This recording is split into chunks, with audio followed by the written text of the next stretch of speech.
आज दिनांक 7 जुलै रोजी पहाटे 5:25 वाजता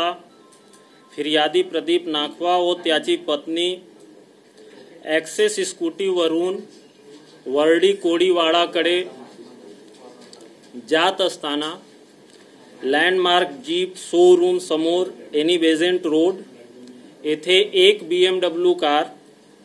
नी त्यांना मागून जोरात धडक दिली। सदरबाबत वर्ली पोलीस ठाणेस खबर मिळाली असता वर्डी पोलीस ठाणेचे स्टाफ जखमी अवस्थेत असलेल्या महिला नामे श्रीमती कावेरी प्रदीप नाखवा वय 45 वर्ष यांना पुढील उपचाराकामी नायर हॉस्पिटल येथे घेऊन गेले असता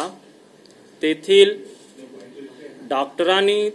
त्यांना तपासून दाखलपूर्व मयत घोषित केले।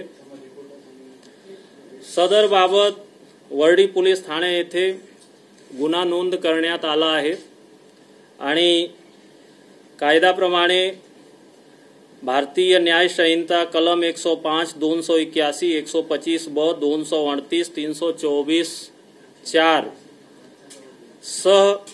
मोटर वाहन कायदा 184, 134 अ, 134 ब, 187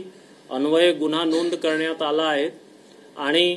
गुन्ह्याचे पुढील तपास चालू आहे।